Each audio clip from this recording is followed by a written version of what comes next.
आज Doubtnut app download करें।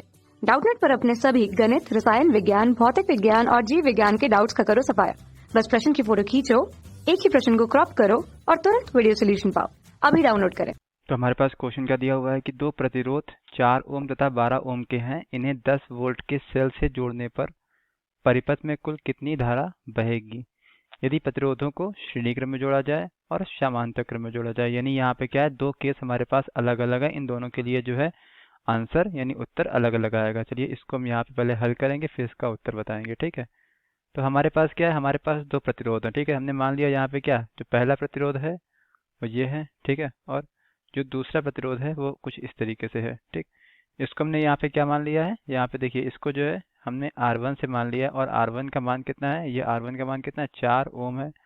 और यहाँ पे जो R2 है इसको हमने R2 मान लिया और इस R2 का मान कितना है, 12 ओम है। ठीक है, अब यहाँ पे क्या करना है, इनको 10 वोल्ट के सेल से जोड़ना है। ठीक है, तो यहाँ पे जो पहला केस है उसको हम लेते हैं पहले। ठीक है, पहला केस क्या है, पहला केस है हमें श्रेणी क्रम में जोड़ेंगे इसको। ठीक है, तो श्रेणी क्रम में क्या होता है, देखिए हमने क्या किया, हमारे पास क्या था, ये पहला प्रतिरोध था। ठीक, हमने क्या किया कि ये 4 ओम का था। ठीक, यहाँ पे इसका जो दूसरा सिरा है, ठीक है, वहां पे क्या किया, दूसरे वाले का पहला सिरा इस तरीके से यहाँ पे जोड़ दिया। ठीक है,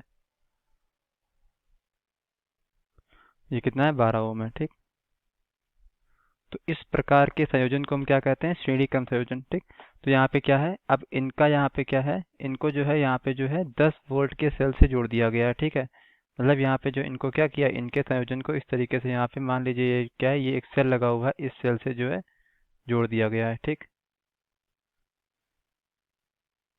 और इस सेल का जो विद्युत वाहक बल है वो कितना है, 10 वोल्ट है। ठीक, तो इस तरीके से यहाँ पे इस सेल से जोड़ने पे क्या होगा, इसमें यहाँ पे इस तरीके से एक धारा बहेगी। ठीक, जो दोनों में जो है समान रूप से जाएगी। ठीक है, यानी जो है जितनी धारा यहाँ पे जो है 4 ओम में जा रही है उतनी धारा 12 ओम में जा रही है। यानी श्रेणी क्रम में क्या होता है, बहने वाली धाराओं का मान क्या होता है, हर प्रतिरोध में बराबर होता है। ठीक, तो यहाँ पे इस धारा को हमने यहाँ पे क्या मान लिया, आई मान लिया। ठीक है, हमें इस धारा का मान ही निकालना है। ठीक है, तो इसके लिए पहले हमें क्या करना पड़ेगा, इन दोनों का जो तुल्य प्रतिरोध है वो निकालना पड़ेगा। ठीक है, तो तुल्य प्रतिरोध को हमने यहाँ पे R से दिखा दिया। ठीक है, और ये क्या है, ये हमारा जो R1 है और ये क्या है, R2 है। तो यहाँ पे क्या हो जाएगा, श्रेणी क्रम में जो तुल्य प्रतिरोध होता है वो होता है R1 प्लस R2। ठीक है, मतलब जितने भी यहाँ पे प्रतिरोध है उनको ऐसे जोड़ देते हैं हम। तो यहाँ से R क्या आ जाएगा, 4 प्लस 12, नहीं यहाँ से R कितना आ गया, 12 और 4 16 ओम। ठीक, तो R आ गया। ठीक है, अब यहाँ पे क्या है, ये हमारा विद्युत वाहक बल है। ठीक, इसको हम यहाँ पे V से दिखा दें तो V कितना दिया हुआ है, V दिया हुआ है कितना, 10 वोल्ट। ठीक, और यहाँ पे इस सेल का जो आंतरिक प्रतिरोध है वो हमें नहीं दिया हुआ है, तो इसको हम यहाँ पे 0 मान ले रहे हैं। ठीक, तो यहाँ पे क्या हो जाएगा, इस केस में जो धारा हो जाएगी वो क्या हो जाएगी, देखिए यहाँ पे धारा का मान कितना हो जाएगा, धारा धारा को हम यहाँ पे I से दिखा रहे हैं। I बराबर क्या आ जाएगा, V बटे R आ जाएगा। ठीक, तो I कितना आ जाएगा, I आ जाएगा हमारा क्या, V कितना है, 10 है, और R कितना है, R 16 है। ठीक, तो 10 बटे 16, ये क्या हो रहा है, ये हमारा 2 से कट रहा है तो ये 5 आ जाएगा और ये 8 आ जाएगा। ठीक, यानी जो धारा का मान है कितना आ गया, 5 बटे 8 एम्पियर। क्योंकि यहाँ पे क्या होता है, भौतिक राशियों को उनके मात्रकों के साथ यहाँ पे लिखते हैं और धारा का मात्रक क्या होता है, एम्पियर होता है। ठीक, तो यहाँ पे क्या हो गया, ये हमारा एक आंसर हो गया जब हमने क्या किया है कि प्रतिरोधों को श्रेणी क्रम में जोड़ा है। ठीक, यहाँ पे क्या है, ये जो है ये श्रेणी क्रम में जोड़ा हमने जब। ठीक, श्रेणी क्रम के लिए आंसर हो गया। अब दूसरा यहाँ पे केस क्या होगा, जब इन प्रतिरोधों को हम समांतर क्रम में जोड़ेंगे। दूसरा क्या हो जाएगा, जब इनको हम जो है कैसे जोड़ रहे हैं, समांतर क्रम में। ठीक, तो समांतर क्रम में जोड़ के हम यहाँ पे आपको दिखाते हैं तो क्या होता है, देखिए मान लीजिए हमारे पास क्या है, ये प्रतिरोध एक है। ठीक, और दूसरा क्या है, ये है। हमने क्या किया, दोनों के यहाँ पे पहले सिरे को एक बिंदु से इस तरीके से, ठीक, और दूसरे सिरे को दूसरे बिंदु से। ठीक है, मतलब यहाँ पे ऐसा नहीं कर रहे हैं कि पहले का दूसरा और दूसरे का पहला, ऐसे नहीं जोड़ना है, पहले का पहला पहला, ठीक है, और दूसरे का दूसरा दूसरा बिंदु यहाँ पे एक बिंदु से हमने जोड़ दिया है। ठीक, ठीक है, ये मान लिया हमने क्या, ये मान लिया हमने R1 है जो कि हमारा कितना था, देखिए जो कि हमारा 4 ओम था।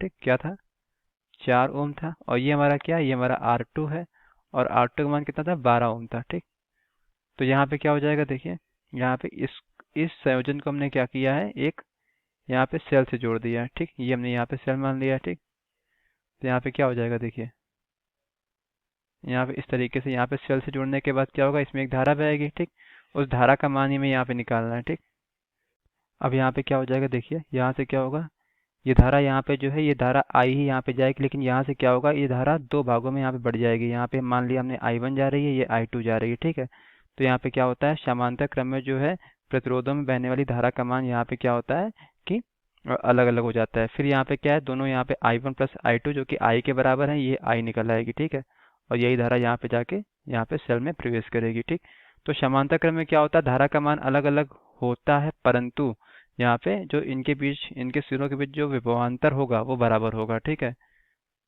तो यहाँ पे क्या हो जाएगा, यहाँ पे देखिए, यहाँ पे जब तक यहाँ पे क्या है, यहाँ पे इसके बाहर यहाँ पे कोई भी प्रतिरोध नहीं है, तो जो यहाँ पे सेल का यहाँ पे विभवांतर होगा, वही विभवांतर क्या होगा, यहाँ पे होगा। ठीक, यानी यहाँ पे क्या हो जाएगा, इसको 10 वोल्ट हमने लिया है। ठीक, तो यहाँ पे क्या हो जाएगा, देखिए हम पहले क्या निकालेंगे, इन दोनों का यहाँ पे तुल्य प्रतिरोध निकालेंगे। फिर यहाँ पे क्या होगा, हमें कुल प्रतिरोध पता होगा और कुल हमें यहाँ पे विभवांतर पता होगा, तो यहाँ पे कुल धारा निकल के आ जाएगी। हमें परिपथ से निकलने वाली कुल धारा का मान निकालना है, आई का मान निकालना है। तो यहाँ पे जो तुल्य प्रतिरोध है इन दोनों का, वो हमने यहाँ पे R मान लिया। तो यहाँ पे इसके लिए फॉर्मूला होता है 1/R बराबर 1/R1 प्लस 1/R2। ठीक, तो R1 और R2 के मान यहाँ पे दिए हुए हैं, तो 1/R बराबर कितना आ जाएगा, 1/4 प्लस 1/12। ठीक है, तो यहाँ से क्या आ जाएगा, 1/R बराबर कितना आ जाएगा, 12 और 4 का लासा 12 होता है। यहाँ पे 3 आ जाएगा, यहाँ पे 1 आ जाएगा, तो यहाँ से 1/R बराबर कितना आ जाएगा, ये हमारा आ जाएगा कितना, 3 और 1 4, 4/12 कैंसिल हो जाएगा, यहाँ पे 1/3 आ गया। ठीक, तो यहाँ पे क्या है, 1/R बराबर कितना आ गया, 1/3 आ गया। हम यहाँ पे तिर्यक गुणा करा दे, तो यहाँ से R कितना आ जाएगा, R आ जाएगा हमारा 3 ओम।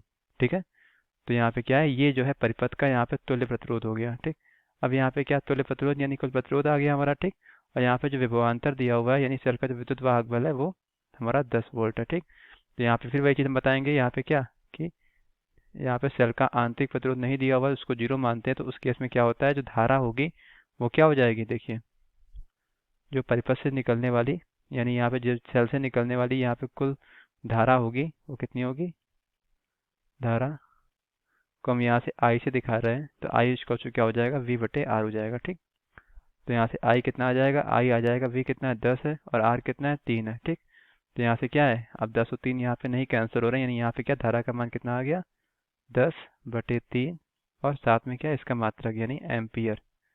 तो यही क्या हो जाएगा, यही जो है हमारे दिए हुए प्रश्न का यहाँ पे उत्तर हो जाएगा। ठीक है, यहाँ पे श्रेणी क्रम के लिए आंसर अलग आया था और समांतर के लिए हमारा यह आंसर है। ठीक है, तो हमारे इस क्वेश्चन में हमसे यही पूछा गया। Thank you. कक्षा 6 से 12वीं से लेकर नीट, IIT, JEE वो एडवांस के लेवल तक 1 करोड़ से ज्यादा छात्रों का भरोसा। आज ही डाउनलोड करें डाउटनेट ऐप या व्हाट्सएप करें अपने सारे डाउट्स 8400 400 400 पर।